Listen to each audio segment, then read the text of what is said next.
बिस्मिल्लाहिर्रहमानिर्रहीम।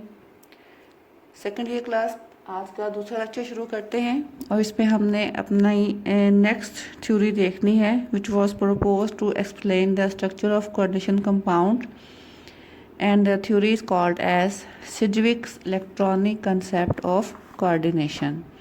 Sidgwick was the scientist who proposed this theory in 1923 with the help of electronic theory।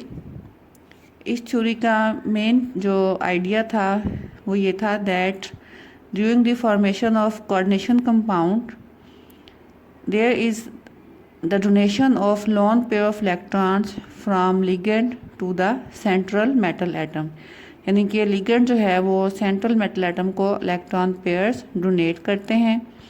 Ligands can also be called as the coordinating groups. So इस base पे हम कह सकते हैं कि ligands act as लीवस basis, क्योंकि लीवस basis जो हैं वो ऐसी स्पीशीज होती हैं जो कि इलेक्ट्रॉन पेयर डोनेट कर सकती हैं। And the central metal atom can be regarded as an Lewis acid, क्योंकि ये इलेक्ट्रॉन पेयर्स को एक्सेप्ट कर रहा है, तो इलेक्ट्रॉन पेयर एक्सेप्टर्स जो हैं they are called as Lewis acids. On the basis of this concept the structure of the compounds which we have discussed earlier, that coordination compound of cobalt with ammonia and chloride ions, इनके structures को हम electronically इस तरह से show कर सकते हैं। Diagrams में आप देख रहे हैं। First one is cobalt with 6 ammonia molecules within the coordination sphere and 3 chloride ions outside the coordination sphere। इसका स्ट्रक्चर हम यूँ शो कर सकते हैं that is the central metal atom cobalt +3 is the oxidation state of cobalt, और coordination sphere में इसके साथ और क्या चीज़ें हैं, 6 अमोनिया मॉलिक्यूल्स हैं जो कि इसको इलेक्ट्रॉन पेयर्स डोनेट कर रहे हैं। ये एरोस जो है वो शो करते हैं। ये अमोनिया मॉलिक्यूल में नाइट्रोजन के पास इलेक्ट्रॉन पेयर होता है जो कि कोबाल्ट को डोनेट करता है।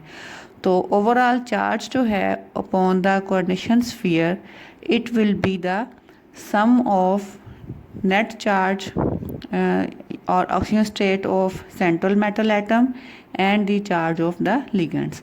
अब आप देखें यहाँ पे अमोनिया लिगेंड क्योंकि न्यूट्रल है, इसके ऊपर कोई चार्ज नहीं होता, तो कोबाल्ट के ऊपर +3 चार्ज है, या कोबाल्ट की ऑक्सीजन स्टेट आप कह सकते हैं +3 है, तो कोऑर्डिनेशन स्फीयर के ऊपर ओवरऑल चार्ज जो है वो +3 ही है।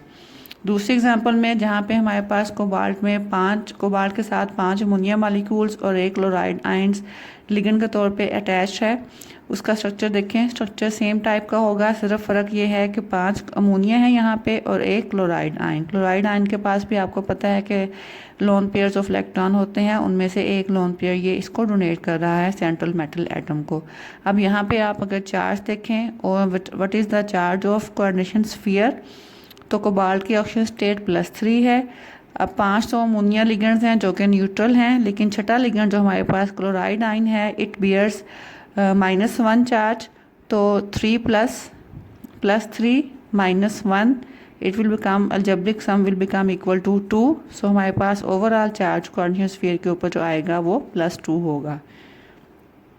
थर्ड एग्जांपल में जहाँ पे 4 अमोनिया मॉलिक्यूल्स हैं और 2 क्लोराइड आयंस हैं एज लिगेंड्स, तो वहाँ पे देखें आप चार्ज को अगर कैलकुलेट करें तो +3 ऑक्सीजन स्टेट है कोबाल्ट की, और क्योंकि 2 क्लोराइड आयंस हैं तो 2 नेगेटिव चार्जेस हमारे पास आ गए, तो +3 - 2 बिकम इक्वल टू +1। अलजेब्रिकली हमने इसको सम किया तो +1 आता है, तो इस कोऑर्डिनेशन स्फीयर के ऊपर चार्ज जो है वो +1 होगा। सो हम कह सकते हैं कि net charge on the complex ion is algebraic sum of the oxidation number of central metal atom and the charge on the ligands. नीचे वही सारी एक्सप्लेनेशन दी हुई है जो हमने भी कैलकुलेशंस की है नेट चार्ज के बारे में। एक और इम्पॉर्टेंट पॉइंट जो सिजविक ने अपनी थ्योरी में प्रपोज किया was that during the formation of coordination compounds the central metal atoms have tendency to attain the electronic configuration of next inert gas। जैसा कि आपको पता है कि हर एटम ये चाहता है कि उसका आउटर मोस्ट शेल जो है वो कम्प्लीटली फिल्ड हो, तो यही टेंडेंसी जो है कोऑर्डिनेशन कंपाउंड्स में मेटल एटम शो करता है। उसकी कोशिश ये होती है कि लिगेंड्स के साथ अटैचमेंट के बाद उसके आउटरमोस्ट शेल में कम्प्लीटली जो है वो सारी वैकेंसीज कंप्लीट हो जाएं and it tends to attain the electronic configuration of the next inert gas. So we can say that the effective atomic number of the central metal atom becomes equal to the atomic number of next inert gas after complex formation. This rule is called as effective atomic number rule. इसको हम क्या बोलते हैं? EAN rule या EAN means effective atomic number rule. Effective atomic number rule को हम effective atomic number को हम डिफाइन कर सकते हैं that the number of electrons surrounding the coordinated metal atom is called effective atomic number and it is symbolized as EAN. और हम effective atomic number किसी भी मेटल का कैलकुलेट करने के लिए ये फार्मूला यूज़ करेंगे that EAN is equal to Z minus EL plus EG, where Z is the atomic number of central metal atom, EL is the number of electrons lost by the metal atom during the complex formation and Eg is the number of electrons gained by the metal atom through the ligands. इस effective atomic number formula को हम complex के ऊपर apply करके देखते हैं next step में कि क्या वाकई ये रूल फॉलो होता है कम्प्लेक्स फॉर्मेशन के दौरान या कि नहीं. तो इसी कंपाउंड की एग्जांपल लेते हैं. That cobalt NH3 with in the sphere और आउटसाइड द स्फीयर है आपके पास 3 क्लोराइड आइंस. अगर आप यहाँ पे कोबाल्ट का इफेक्टिव एटॉमिक नंबर कैलकुलेट करें according to formula Z minus EL plus EG, तो कोबाल्ट का एटॉमिक नंबर 27 है. EL means electron lost. Cobalt क्योंकि इसकी ऑक्सीजन स्टेट +3 है, इट मीन्स इसने 3 इलेक्ट्रॉन लूज किए हैं to form the complex ion. So number of electron lost is equal to 3. Number of EG means number of electrons gained through the ligands. अब क्योंकि आपको पता है कि इसने 6 लिगेंड्स के साथ अटैचमेंट बनाई है और हर लिगेंड जो है वो एक इलेक्ट्रॉन पेयर डोनेट करता है. So total number of electrons donated bye ligands कितने हो जाएंगे? 6 2s are 12. ठीक है, तो EG means number of electrons donated by the ligands और number of electrons gained by the metal atom from the ligands, ये 12 हैं. 27 minus 3 plus 12 it becomes equal to 36 and 36 is the atomic number of krypton. So we can say that in this compound the effective atomic number rule is obeyed by the metal atom. और वो rule क्या है? that each metal atom tends to attain the electronic configuration of next inert gas during the formation of coordination compound. सिजविक atomic theory में कुछ limitations या कुछ drawbacks थी. उन ड्रॉबैक्स को हम डिस्कस करेंगे.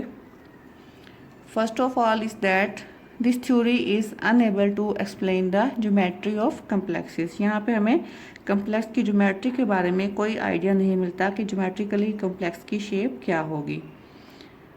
नंबर 2, सिजविक थ्योरी जो है वो इस पॉइंट को एक्सप्लेन नहीं कर पाती कि एक सेंट्रल मेटल एटम जो कि इलेक्ट्रोपॉजिटिव नेचर का है. आपको पता है कि तमाम मेटल्स जो हैं उनका नेचर जो है इलेक्ट्रोपॉजिटिव होता है. तो एक इलेक्ट्रोपॉजिटिव एलिमेंट इतने सारे इलेक्ट्रॉन्स कैसे एक्सेप्ट कर सकता है डोनर एटम से? जैसे कोबाल्ट को हम देखा कि वो 12 इलेक्ट्रॉन्स एक्सेप्ट कर रहा है. तो इस बात को सिजविक थ्योरी एक्सप्लेन नहीं कर पाती कि एक इलेक्ट्रोपॉजिटिव एलिमेंट इतने सारे इलेक्ट्रॉन्स जो है कोऑर्डिनेशन कंपाउंड की फॉर्मेशन के दौरान में क्यों कर एक्सेप्ट करता है. नंबर 3 इज़ दैट जो एक मेन पॉइंट सिजविक ने सजेस्ट किया कि कोऑर्डिनेशन कंपाउंड्स की फॉर्मेशन के लिए मेटल एटम जो है वो इफेक्टिव एटॉमिक नंबर को के रूल को फॉलो करता है. लेकिन बहुत सारे ऐसे कोऑर्डिनेशन कंपाउंड्स हैं कि जो स्टेबल हैं बट स्टिल उनमें इफेक्टिव एटॉमिक नंबर रूल ओबे नहीं होता. यानी कि कोऑर्डिनेशन कंपाउंड्स फॉर्मेशन के बाद भी लिगेंड से इलेक्ट्रॉन पेयर्स एक्सेप्ट करने के बाद भी मेटल एटम जो है वो नेक्स्ट इनर्ट गैस की कॉन्फ़िगरेशन अटेन नहीं कर पाता. तो ये जो दो थ्योरीज हमने डिस्कस की, वर्नर्स थ्योरी और सिडविक इलेक्ट्रॉनिक कंसेप्ट, इन थ्योरीज में जो ड्रॉबैक्स रह गए या जो आप कह लें कि शॉर्टकमिंग्स थी, उनको पूरा करने के लिए फिर modern theories, modern bonding theories को अप्लाई किया गया कोऑर्डिनेशन कंपाउंड्स पे। उन थ्योरीज में शामिल हैं valence bond theory, molecular orbital theory and crystal field theory. तो अपने आने वाले लेक्चर्स में हम इन थ्योरीज को डिस्कस करेंगे और इनके पोस्टुलेट्स को कोऑर्डिनेशन कंपाउंड्स के ऊपर अप्लाई करके देखेंगे। नेक्स्ट लेक्चर तक के लिए अल्लाह हाफिज़।